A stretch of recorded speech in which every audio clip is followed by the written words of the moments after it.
Hello, Internet, and welcome to this week's edition of 1 Minute Answers from 1 Minute Economics, an edition dedicated to the field of economics. But before getting started with the 6 questions I have lined up for today, I want to do 2 things. 1, I want to remind you guys that the launch of my new book is getting really close, so if you haven't by now, please give me a minute of your time by heading over to 1minuteeconomics.com and reading my message. I've explained what you can do to help now, so before the launch, as well as what you guys can do after my book is live. So please head over to 1minuteeconomics.com and read the message I've posted on the website. Number 2. As usual, I want to pick the topic for next week, and the topic for next week is going to be Bitcoin volatility. And I'm pretty sure nobody's surprised by my choice in light of the recent price movements overall in the world of Bitcoin. And whatever your question may be related to the price of Bitcoin, related to Bitcoin volatility in general, or anything else that might be on your mind, write a comment below, ask me, and I will do my best to answer next week.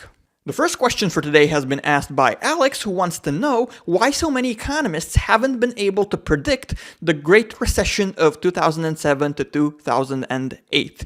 And right from the beginning, as someone who has just finished writing a book that's meant to help people prepare for financial calamities such as the global financial crisis of 2007 to 2008, I want to say right off the bat that your expectations need to be realistic and reasonable when it comes to things like predicting financial calamities, in my opinion, because if you expect economists to predict precisely when disaster is going to strike with laser precision, so if you expect us to say stuff like, okay, the next crisis is going to start 2 months, 7 days, and 20 hours from now, that's not going to happen. And even more so, by doing that, and most people make the mistake of having such an attitude towards economics in general, by doing that, you are setting yourself up to be scammed, because a reasonable economist, someone who's, willing to be genuinely honest with you, is going to tell you right away that we are not able to predict the future with laser precision. That's not what economists are able to do. Yes, we can warn you when we see storm clouds on the horizon. We can say, okay, yeah, maybe the real estate market is heating up too much or stuff along those lines. Sure, that's what we are here to do. But doing things like predicting the start of the next financial crisis with laser precision, or generally speaking, claiming that you're able to accurately and consistently predict the future, is something more in the realm of what charlatans do than in the world of economics. That's why I've said it. You're setting yourself up to be scammed with such a way of thinking, because of course there are always all sorts of self-proclaimed gurus around every corner who say, yeah, economists are awful. I'm the one who knows the truth. All you have to do is subscribe to my newsletter for the low fee of $49.99 per month, and I will tell you exactly when disaster will strike. I will tell you exactly what you have to do to protect yourself. No. Again, if you have unrealistic expectations, be it, the idea of losing weight quickly and effortlessly, the idea of making money and getting rich overnight, or in our case, the idea of knowing precisely when the next crisis is going to strike, when your expectations are unrealistic, it's important to know that, in my opinion, you're setting yourself up to be scammed, so just don't do it. Just don't. For today's second question, Luis would like to know why Austrian economists tend to be disregarded. He wants to know if it's for political reasons or if there's something else behind this. And you are correct in that in a lot of circles, Austrian economists tend to be ridiculed, but the same way, if you are to visit a lot of the websites or platforms frequented by Austrian economists, you'll notice that the exact opposite tends to happen, and that Keynesians, for example, tend to be laughed at and stuff like that. I believe a lot of this has to do with, the childish immaturity and the low intellectual level of debate that's unfortunately existent in the world of economics right now. And that people pick sides. They think that, okay, now that I've picked a side, I have to blindly adhere to absolutely everything people on my side say. If you don't do that, then you're a traitor, then you're going to be the laughing stock of all your peers and stuff like that. And it's precisely this kind of a schoolyard type attitude that gives birth to unhealthy debate. And in my opinion, the fact that Austrian economists are ridiculed in a lot of circles is a symptom. And the disease is the fact that in the world of economics, we are apparently not yet mature enough to cover controversial topics in a way that's unbiased and in a way that's rational rather than emotional. So, okay, fine, you may disagree with a lot of things Austrian economists have to say. I do it all the time. I disagree with Austrian economists, I disagree with Keynesians, I disagree with monetarists, I disagree with pretty much anyone if you give me the, right context to do so. At the same time, though, I'm more than willing to extract value from what Ludwig von Mises has to say. I'm more than willing to listen to John Maynard Keynes' arguments whenever it makes sense. So this is, in my opinion, the direction we need to be heading towards. We need to let, this kind of partisan schoolyard type attitude become a thing of the past and instead move towards rational dialogue when it comes to topics which, of course, are destiny altering, are ridiculously important for the future of humanity. So I understand why people get so riled up when it comes to them, but nothing good is going to come out of it if we act like children, which we sometimes do.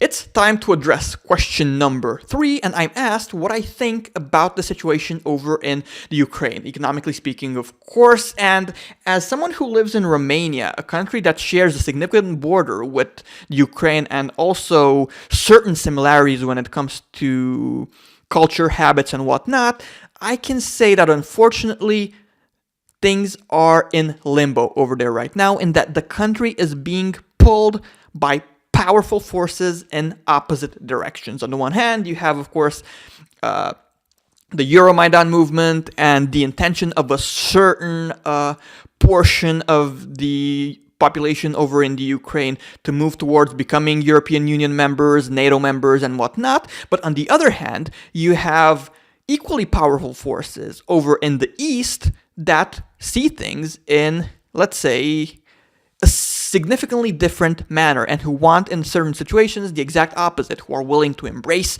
Russian values, for example, who aren't thrilled about the idea of becoming NATO members and things of that nature. To add insult to injury, the economy of the Ukraine is anything but mature and competitive, so the country finds itself in a predicament for sure. Let me give you a quick example. Okay, people talk about the eastern part of the Ukraine, the industrialized part of the country, and about the goods and it produces. But let me ask you, just how competitive are the products in question? Because Romania, my country, prior to the revolution, produced lots of stuff, industrially speaking, but most of those products were anything but profitable or competitive. For example, okay, you have Russia that buys train wagons from suppliers in the eastern part of Ukraine, but are they bought for political reasons or because they're such great products? For example, could you sell the same products elsewhere in the world? What I'm trying to say is that due to all of these issues combined, it's very hard for me to figure out how the Ukraine is going to get out of this mess. And in my opinion, it needs a driving force, just like what we have had in Romania, with us becoming NATO members in 2004 and European Union members in 2007. If something similar happens over in the Ukraine, then yes, that force is something that might push the country over the edge and make it adopt a clear path. If that doesn't happen, it's going to be most likely an environment of chaos and instability.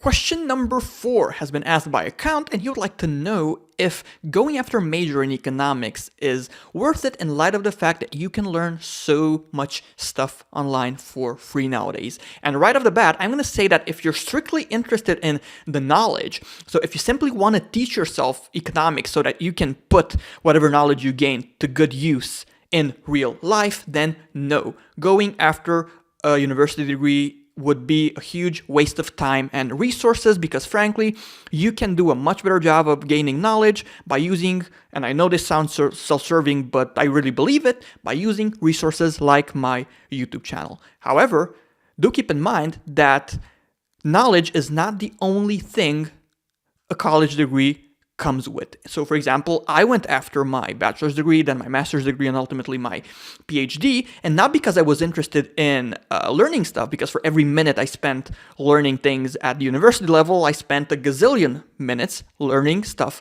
myself. No, I did it because in my career, I want to do things for which a degree in economics on the one hand, and being connected to the university framework on the other can be put to good use. Like, for example, I would like to one day set up a think tank here in my city, which is a major university center in my country. That would be awesome. The same way, I want to work with students. I want to cooperate with universities, doing all sorts of fun and interesting stuff. So in my case, it was worth it, but not for the knowledge, but rather for the entire package. In that, when going after a university degree, you need to be aware of the fact that you're getting knowledge plus networking opportunities plus all sorts of other stuff that comes from being connected to the university framework. So if this entire package is attractive when it comes to your needs and your career, then by all means, go for it. But again, if you're simply interested in teaching yourself economics, there are most definitely better ways to do it.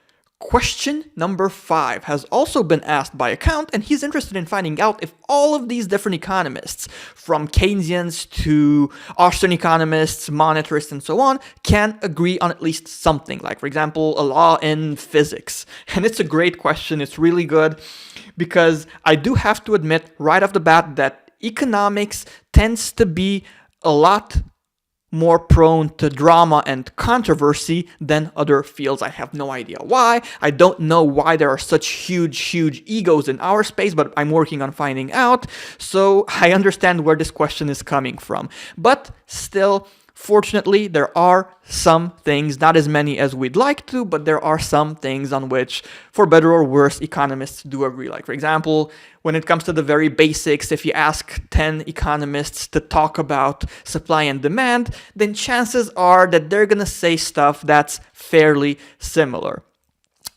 But unfortunately, compared to a lot of other spaces, things start going seriously wrong in terms of public debate once we start venturing past the very basics. Once we start, asking ourselves what money should be. Yeah, good luck with that. Or if we start asking questions such as precisely what kind of a role should the state play in society? Once again, that's a disaster waiting to happen from the perspective of debate. So it's unfortunate that I have to say this, but navigating through all of this is extremely difficult. I consider the world of economics to be, as I've mentioned in my answer to a previous question, immature at this point. In a lot of situations, I don't even think we agree on what exactly the role of an economist in society should be. Like, are we mathematicians / fortune tellers who are supposed to predict the future with laser precision, or should what we do be closer to the idea of us being philosophers? There are a lot of things in this space that are yet to be determined, but as frustrating as this can be for someone like myself who reads about these things 24/7, it is pretty fascinating after all. For today's sixth and final question, Rahul would like to know if a return to a gold standard would be either desirable or realistic for major economies in the West. Now, given the fact that the top economies of the West tend to be run by people who see things in a, let's say, Keynesian manner, I would say it's fairly safe to answer the first part of your question with a clear no, and that a return to a gold standard or something resembling a gold standard is not exactly something that people at the top want. So yeah, we can just set that aside right away and say, no, they don't want it. Is it, however, realistic? Now, that's a great question. And at the end of the day, it's a matter of articulating opinions at this stage. Now, personally, I don't think that returning to the gold standard would necessarily be the best choice for humanity. But at the same time, I do believe that something is needed to keep politicians and central bankers in check, because the temptation of, taking monetary policy too far because you can do that, the temptation is really high. And sooner or later, stuff can go wrong. So for this reason, I definitely believe that we need to somehow be able to curb the negative potential of monetary policy that's too loose, but at the same time, I don't envision us returning to the old school gold standard anytime soon. Personally, I believe that eventually, I'm just speculating at this point, of course, but I believe that eventually the market will force us to adopt a different monetary system, one with more accountability and one with less flexibility than the current one, but more flexibility than the old school gold standard. So perhaps we're going to have currencies backed by a basket of assets rather than just gold. Perhaps something else is going to happen. But all in all, I would say this. Yes, I do believe that eventually the market is somehow going to force us to adopt a monetary system that at least kind of sort of resembles the gold standard. But at the same time, I don't believe returning to the old school gold standard is necessarily the best choice for humanity. That's it for today, guys. Thanks a lot for tuning in to yet another edition of 1 Minute Answers from 1 Minute Economics. And remember, 1. The topic for next week is Bitcoin volatility. So if you want to ask me something about the recent price action of Bitcoin, about cryptocurrency volatility in general, or anything else of that nature, simply write a comment below and I will do my best to answer next week. 2. Please remember that the launch of my book is getting closer and closer, so I'd really, really appreciate it if you could give me 1 minute of your time by heading over right now to 1minuteeconomics.com and reading my message. I've explained what you can do to help right now, prior to the launch, what you can do during the big launch week, and all sorts of other stuff, but again, a minute is all I need. As always, please like my videos, comment, and subscribe to 1 Minute Economics if you haven't by now. Thanks a lot, guys, and have an awesome weekend.